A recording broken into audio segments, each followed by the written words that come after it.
నా చెంతకు వచ్చి నాతో సరసములాడి నన్ను ఆనంద సాగరములో విహరించినట్లు నాట్యం చేయబోవాలా నా చెలి కన్నుల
చెప్పిన పలుకుల తేనెలొలుకు ప్రాణము నట్టి ఉండైన పసిడి బొమ్మ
అలసిపోయినారేమో.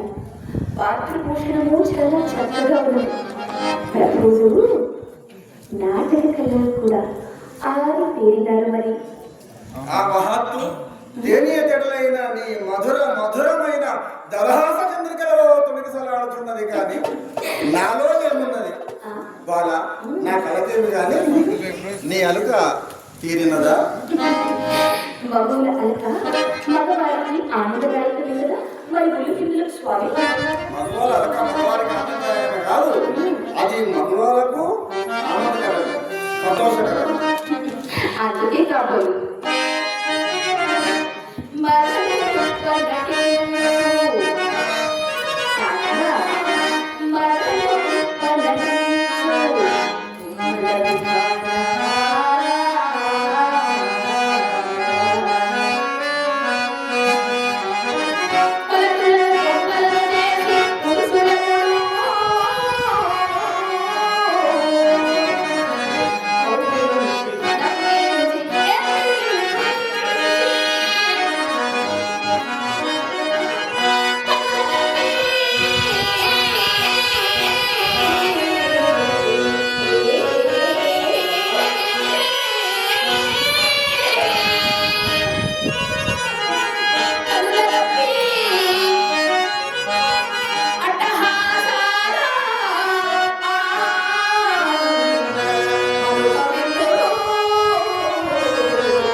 ఏడ్చినాను ఆడదానిలో అందమే ఉట్టి పడుతున్నాను.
తమరితో నేను మాట్లాడగలనా? మాట్లాడి గెలవగలనా స్వామి? జమ్మవాడ అవునవును మగని సంతోషము మగవాళ్ళకు ఆనందదాయకంగా కానీ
పశుపక్షాదులు కూడా ఆనంద సమయంలో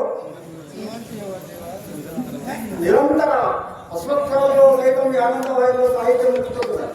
కానీ పశుపక్షాదుల భాషను మానవుడు గ్రహించిన నాడు విశ్వ సాహిత్యముల అనేక నూతన సంపుటములు అనేక నూతన భావములు అనుసరించి అనేక సంపుటములు తయారు కాదు. అదిగో ఆ కోతిని చూసివా తన బిడ్డను తన ఒడిలోనికి తీసుకొని పాపడ తీసి తల చూపుతున్నాడు. ఆ మాతృ ప్రేమలో ఎన్ని ప్రబంధములు ఇప్పుడు ఉన్నాయో చెప్పగలవా? ఆ కోతిని చూసినా నాకు అసూయ కలుగుతున్నది. అది ఎంతగా ప్రేమించుకుంటున్నాయో చూడు. నీ వింటను తల్లి కాలేదు కాబట్టి ఆ కోతి తన బిడ్డపై చూపుతున్న మాతృ ప్రేమను నీకు అర్థం కాలేదు. మేము ఎలా కలవరికేమి కానీ మాతృ హృదయము అంతగా ఎరువు అజ్ఞానం కాదు. అయినా తల్లి ప్రేమ అంత నవనీత కోపలమైనట్టు కన్నప్పుడే కళ్ళ రసములను అంత పైశాచాలను మిటివేయడం కదా ప్రాణం. మరి దీనికి ఏమంటారు స్వామి?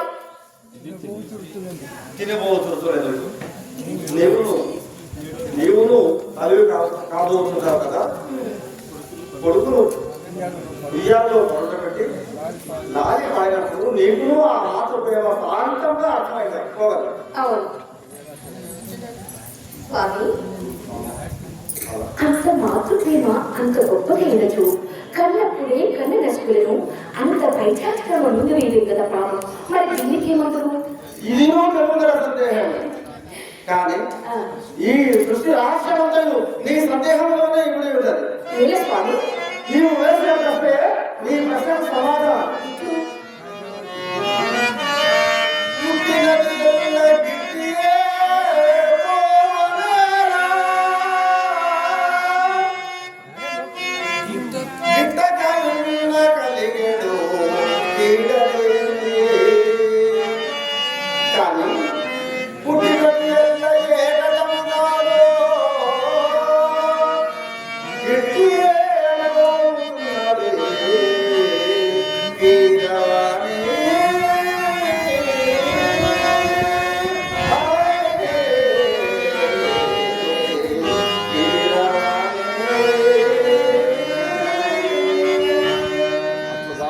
అట్లు కాకుండా ప్రపంచం ఒక్కడిగా పలికిపోగలదు. సర్వం వల్ల లోకములకు ఉపకారము కన్నా అపకారమే ఎక్కువ. అందుకే సృష్టి వాణిని తల్లికే ఆహారంగా చేసుకున్నాడు.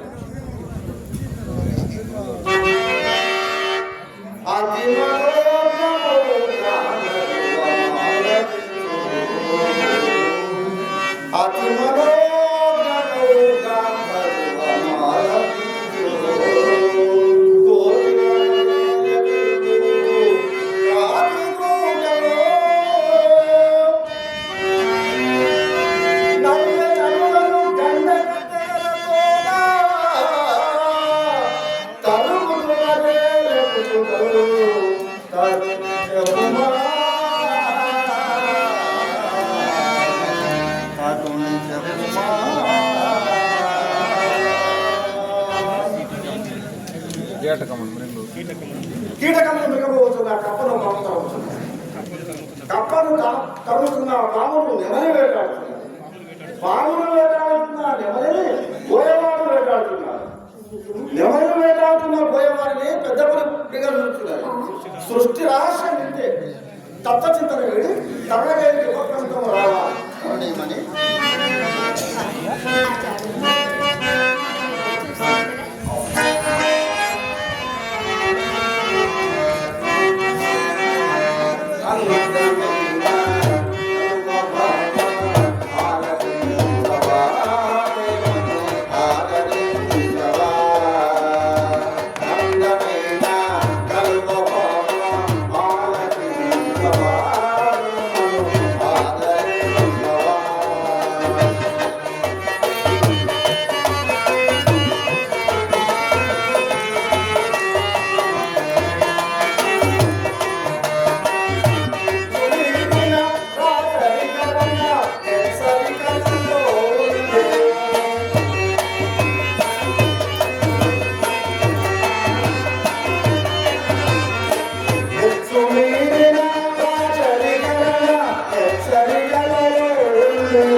కలుసుకోమన్నారు.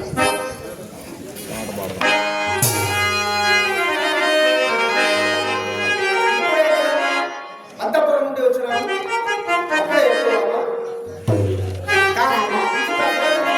వచ్చుంటమని చెప్పండి. బావగారు, ఈ భుజాలను ఏదో ముఖ్యమైన రాజకీయాలు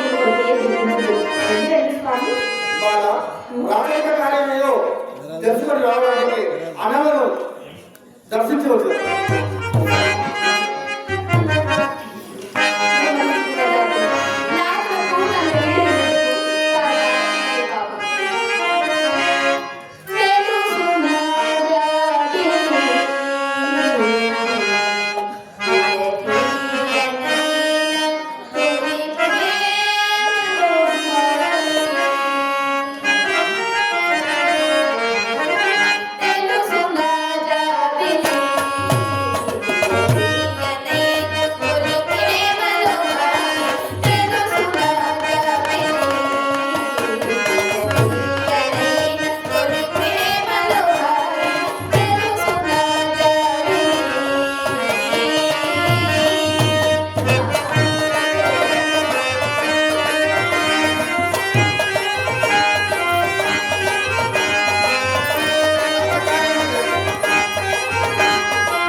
ఇళ్ళలో మన ప్రేమ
వెళ్తున్నది గమనించలేదు. హారతి తీసుకోండి స్వామి.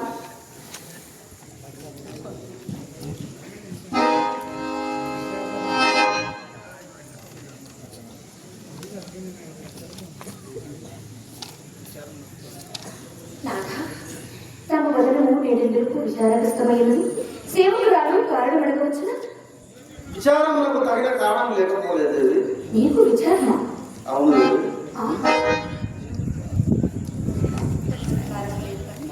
మరి ఏమీ కాదు, కానీ ఈ రాచరికము ఇక్కడ సుఖదాయకం అనుకుంటారు ప్రజలు. కానీ తరచు చూసిన రాచరికము అనగా భిక్షమెత్తుకొను వికారికుడు మనశ్శాంతి కూడా రాజరికం.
వాళ్ళ రాజరికం చాలా నీచమైనది. వాళ్ళ అతి భయంకరమైనటువంటి ఏ నిమిషాల మనశ్శాంతి కూడా ఉండదు. కాబట్టి ప్రజలు చాలా రాజరికం అనగా సుఖం ఉంటుంది, కానీ ఎట్టి పరిస్థితుల్లో సుఖం లేదు. సుఖం లేదు. మనకి కూడా యుద్ధం లేని లేవు కదా స్వామి. అయినా అసమాన విక్రమసింహులకు మీపై కథనకు కాదవారు కదా స్వామి. మన మీద కాదు లేవి, కందికొండ రాజు మీద శత్రువులు దండయాత్ర చేసినారట. వారి సాగరము అన్నలు సేనలతో పైరము కావాలని నన్ను ఆజ్ఞాపించినారు.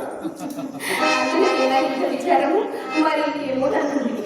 అయినా కథనసింహులైన మీకు యుద్ధాలుగా మంచి నీటి ప్రాయమే కదా స్వామి.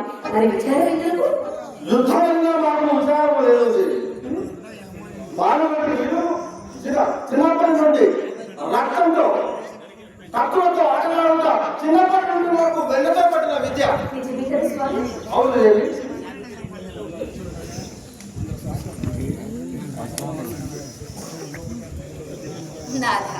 అలాగైనా నాకు ఉన్నప్పుడు మీ సహాయం ఏమైనా కావాల్సి వచ్చిందేమో అనుకుంటారా?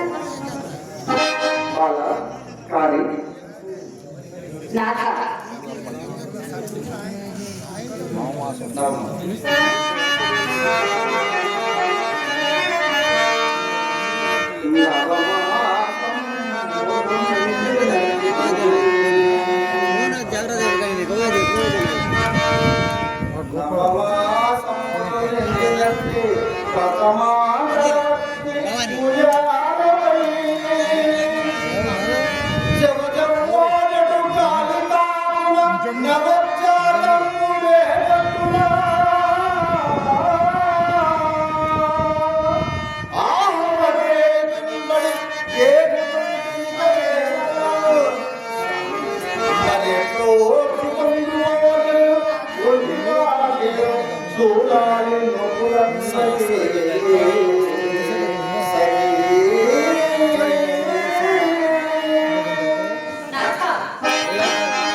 నిన్ను విడిచిపోవడకు నాకు కాలాడుకునేవి బాల.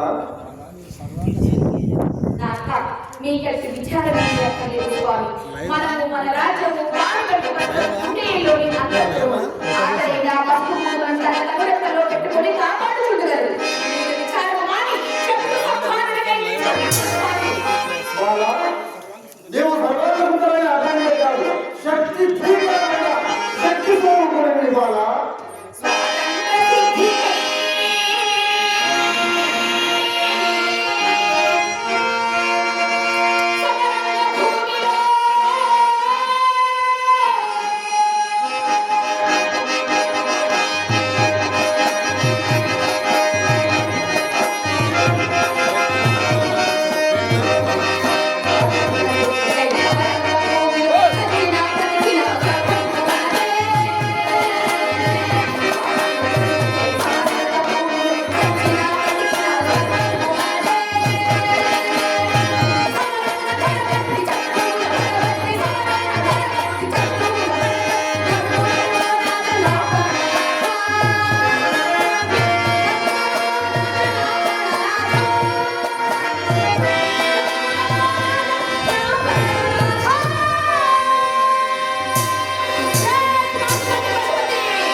మైకులో చెప్పండి.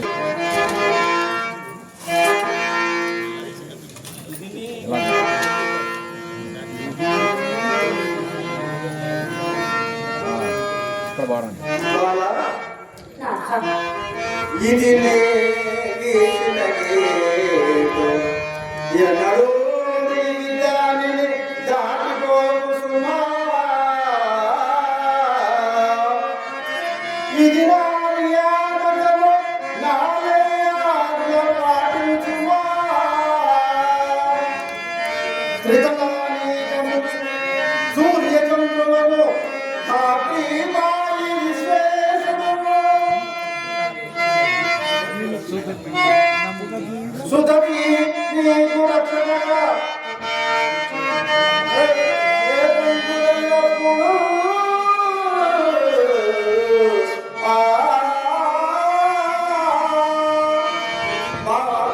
నేను లేనప్పుడు బసవభక్తులు కానీ జగేవుడు కానీ వచ్చి భిక్షమేయనప్పుడు నీవు ఈ గీతము దాటరాదు సుమా. చిత్తము స్వామి. ఆ జన్మాంతరి రాసురాలు ఎదురు చూస్తుంటారు. నేను ఇక వెళ్ళి వస్తాను బాగా.